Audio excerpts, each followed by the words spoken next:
That's why a dragon hoards gold. It's like, what's up with that? Well, it'll eat you. And it will. But it has gold. Well, so what do you do about that? Because it's paradoxical demands. Well, what you want to do is face the dragon and get the damn gold. That's what you want to do.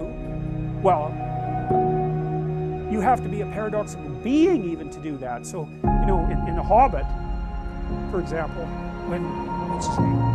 Frodo, right? It's not, or it's Bilbo. It's Bilbo in The Hobbit. You know, he's kind of this little underdeveloped, overprotected Shire dweller, and he's called on a great adventure to go and find the dragon. And he has to become a thief in order to manage it. Well, that's pretty weird, you know. It's like, well, it's because as a good citizen, he's just not enough to conquer a dragon. He has to also become a bad citizen in some sense. He has to incorporate the part of himself that's monstrous, let's say, and develop that and hone it. And that's to say that, well, if you're harmless, you're not virtuous. You're just harmless. You're like a rabbit. A rabbit isn't virtuous. It's just can't do anything except get eaten. It's not virtuous. If you're a monster and you don't act monstrously, then you're virtuous. But you also have to be a monster. Well, you see this all the time. Harry Potter's like that too. It's like he's flawed, he's hurt, he's got evil in him. He can talk to snakes, man. He breaks rules all the time. All the time. He's not obedient at all. But, you know, he has a good reason for breaking the rules. And if he couldn't break the rules, him and his little clique of rule-breaking, you know, troublemakers, if they didn't break the rules, they wouldn't attain the highest goal. So it's very peculiar, but it's a very, very common mythological notion. You know, the hero has to be a monster, but a controlled monster. Batman is like that. It's everything. It's the story you always hear. You know, because one question is, you know, you're kind of implicitly moral insofar as you're socialized, but that's sort of procedural. It's just built into you. This is different. This is also becoming conscious of it and expanding out your personality into dimensions that it wouldn't normally occupy. So this happens to people all the time. So, for example, lots of my clients, my clinical clients, are too agreeable. And they're generally women because women are more agreeable than men, but not always, because I've had agreeable men as clients as well. And what happens is they're resentful and they don't know how to stand up for themselves. And it's because they're very compassionate by nature. And so if you're entering into a negotiation with them, they'll let you win. Well, that's not so good because, you know, you need to win too. Especially if you're in an organization of adults where there's a struggle, right? When you have kids, you can let them win, especially infants. You have to let them win, and that's partly why compassion is so necessary.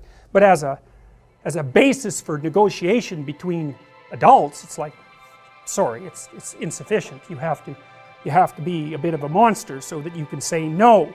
And so a lot of what you do in psychotherapy is treat people's anxiety and depression. That's a huge chunk of it. Help them straighten out the way they think. That's a huge chunk of it. But another chunk of it is, well, let's toughen you up. You know, let's put you in a position where you can bargain. Let's teach you how to assert yourself and stand up for yourself. And that's assertiveness training. And it's a huge chunk of psychotherapy.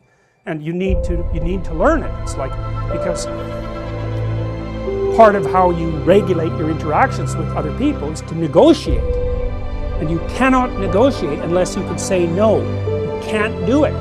And it causes conflict to say no, and if you don't like conflict, which is basically the definition of being agreeable, then you can't tolerate the conflict, and so then you can't negotiate on your own behalf, and so then you keep losing, and you're bullied, and, you know, it's not good. Then you get resentful, and it's really not good. So you have to develop your inner monster a little bit, and then that makes you a better person, not a worse person. It's weird, but that's just how it is.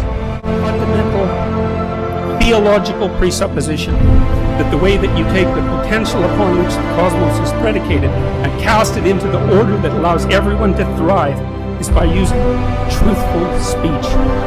Wouldn't it be something if that was the case? And the thing is, you know it's the case.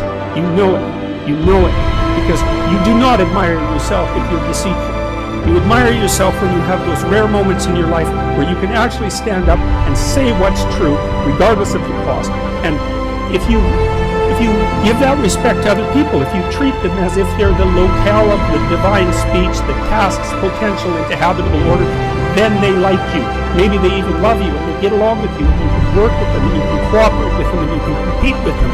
So not only is it the fundamental axiom that regulates your relationship with yourself, it's the fundamental axiom that regulates your interactions with other people. And if you do not give them that honor, which is the presupposition for their natural right? Because the idea that you have a natural right is the idea that you have some sort of intrinsic value.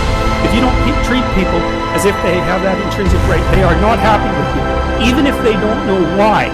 Because everyone wants to be treated as if they have free will, and as if they confront potential, and as if they're capable of making moral choices, and that they should be rewarded when they do things right, and perhaps punished when they do things wrong.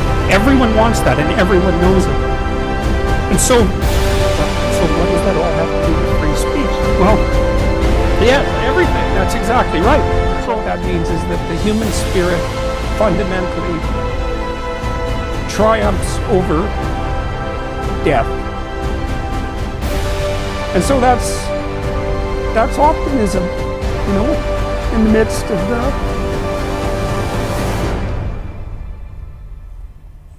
the sorrow and the malevolence. We have the capacity. We have the capacity to transcend that, and there isn't anything more optimistic than that. And there's nothing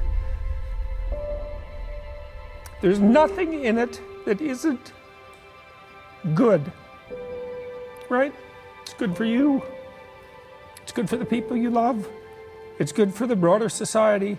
It's like it's good. And that'll take you through your times of travail. There isn't anything else that will. And then maybe on your deathbed you can think, I justified the privilege, the terrible privilege of my existence. And maybe that's good enough. You certainly don't have anything better to do than that, as far as I can tell. We all got to find our burden.